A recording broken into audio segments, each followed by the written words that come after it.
जय श्री कृष्णा। मैं Pandit Satish Mishra YouTube channel में आपका हार्दिक स्वागत करता हूं। आइए आज पूजा के विषय में कुछ शुभ अशुभ बातें की जानकारी प्राप्त करें। मुख्यतः पूजा में किस चीज़ का उपयोग करना चाहिए, क्या चीज़ भगवान को अर्पण करना चाहिए, क्या नहीं अर्पण करना चाहिए, इसके बारे में मैं आज आप लोगों को बताने जा रहा हूं। आप सभी से एक निवेदन है, अगर अभी तक हमारे चैनल को आप सब्सक्राइब नहीं किए हैं तो प्लीज़ सब्सक्राइब कीजिए, बेल आइकन को अवश्य प्रेस करके ऑल पर क्लिक कीजिए, जो हमारे वीडियो नेक्स्ट आने वाला हो सबसे पहले आपको नोटिफिकेशन मिल सके और इस तरह की जानकारी आप हमेशा प्राप्त कर सकें। गणेश जी को तुलसी का पत्र छोड़कर सब पत्र प्रिय है। भैरव जी की पूजा में तुलसी स्वीकार्य नहीं है। केवल माघ महीने में शिव जी पर आप कुंद का पुष्प अर्पण कर सकते हैं। बिना स्नान किए जो भी व्यक्ति तुलसी पत्र तोड़ते हैं उसे भगवान विष्णु स्वीकार नहीं करते। रविवार को दुर्वा नहीं तोड़ना चाहिए, सबको नहीं मालूम होगा ये चीज। केतकी की पुष्प शिव को नहीं चढ़ाना चाहिए। शास्त्रों में बांस की लकड़ी जलाना मना है, फिर भी लोग अगरबत्ती जलाते हैं। यह बांस की बनी होती है। अगरबत्ती जलाने से पितृदोष लगता है। शास्त्रों में पूजन विधान में कहीं भी अगरबत्ती का उल्लेख नहीं मिलता है। सब जगह धूप ही लिखा हुआ मिलता है। अगरबत्ती केमिकल से बनाई जाती है और अशुद्ध रहती है। भला केमिकल या बांस जलाने से भगवान कैसे खुश होंगे। अर्थात आप सभी से निवेदन है कि अगरबत्ती का यूज न करें, धूप बत्ती का ही यूज करें। पौष मास की शुक्ल पक्ष की दशमी तिथि, चैत्र मास की शुक्ल पक्ष की पंचमी तिथि और श्रावण की पूर्णिमा तिथि को लक्ष्मी प्राप्ति के लक्ष्मी का पूजन अवश्य करें। आपको इससे लक्ष्मी की प्राप्ति होगी। कृष्ण पक्ष में ऋतिका तिथि में श्रवण आदि नक्षत्र में लक्ष्मी का पूजन न करें। अपराह्न काल में, रात्रि में, कृष्ण पक्ष में, द्वादशी तिथि में और अष्टमी को लक्ष्मी का पूजन प्रारंभ न करें।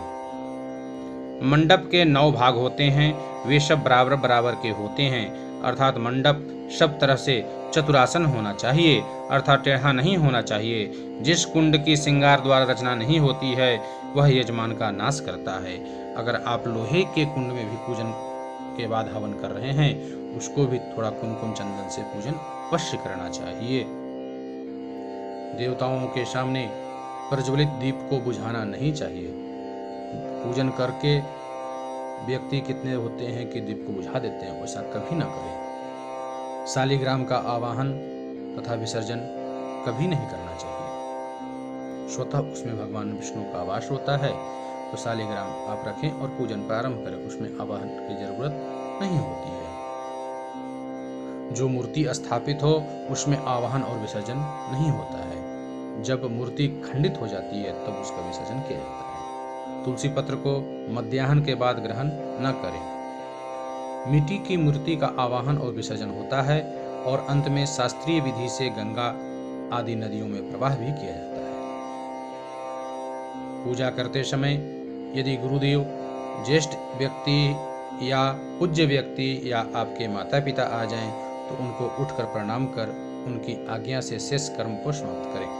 कमल का फूल को 5 रात्रि, बिलपत्र को 10 रात्रि और तुलसी को 11 रात्रि तक शुद्ध करके पूजन करने का वर्णन आता है।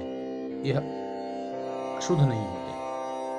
पंचामृत में यदि सब वस्तु प्राप्त न हो तो केवल दूध से स्नान कराने मात्र से पंचामृत जन्य फल पाया जाता है। पंचामृत में तुलसी, पंचामृत बनाने के बाद तुरंत नहीं डालना चाहिए। प्रभु को आप पहले पूजन कर लीजिए, सभी देवताओं का पूजन कर लीजिए। पूजन के अंत में तुलसी पत्र पंचामृत में छोड़ें। शालिग्राम पर अक्षत नहीं चढ़ाया जाता है। शालिग्राम पर सफेद तिल अर्पित करना चाहिए अक्षत के स्थान पे। हाथ में धारण किए पुष्प, तांबे के पात्र में चंदन और चर्म पात्र में गंगाजल अपवित्र हो जाते हैं। पिघला हुआ घी और पतला चंदन नहीं चढ़ाना चाहिए। दीपक से दीपक को जलाने से प्राणी दरिद्र और रोगी होता है। दक्षिणाभिमुख दीपक को न रखें। देवी के बाएं और दाहिने दीपक रखें। दीपक से अगरबत्ती जलाना भी दरिद्रता का कारक होता है। द्वादशी संक्रांति, रविवार, पक्षांत और संध्या काल में तुलसी पत्र न तोड़ें। प्रतिदिन की पूजा में सफलता के लिए दक्षिणा अवश्य चढ़ाएं। घर में भी पूजा कर रहे हैं तो कुछ दक्षिणा भगवान को अवश्य अर्पण करें। और जो आपके पंडित जी हैं, पुरोहित हैं, को जब भी पूजन कराने आए तो उस दक्षिणा को उठाकर उनको अर्पण कर दीजिए या किसी मंदिर में जाकर अर्पण कर दीजिए। आसन, शयन, दान, भोजन, वस्त्र संग्रह, विवाद और विवाह के समयों पर छिक शुभ मानी गई है। जो मलिन वस्त्र पहनकर मूषक आदि के काटे वस्त्र, केशादि बाल कर्तन युक्त और मुख दुर्गंध युक्त हो जब आदि करता है उसे देवता नाश कर देते हैं। मिट्टी गोबर को निशा में और प्रदोष काल में गोमूत्र को ग्रहण न करें। मूर्ति स्नान में मूर्ति को अंगूठे से न रगड़ें। पीपल को नित्य नमस्कार पूर्वाहन के पश्चात दोपहर में ही करना चाहिए, इसके बाद न करें। जहाँ अपूज्यों की पूजा होती है और विद्वानों का अनादर होता है उस स्थान पर दुर्भिक्ष, मरण और भय उत्पन्न अवश्य होता है।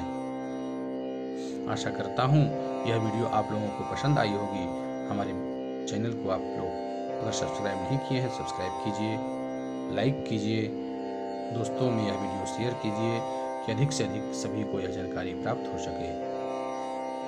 वीडियो देखने के लिए बहुत बहुत धन्यवाद। जय श्री कृष्ण।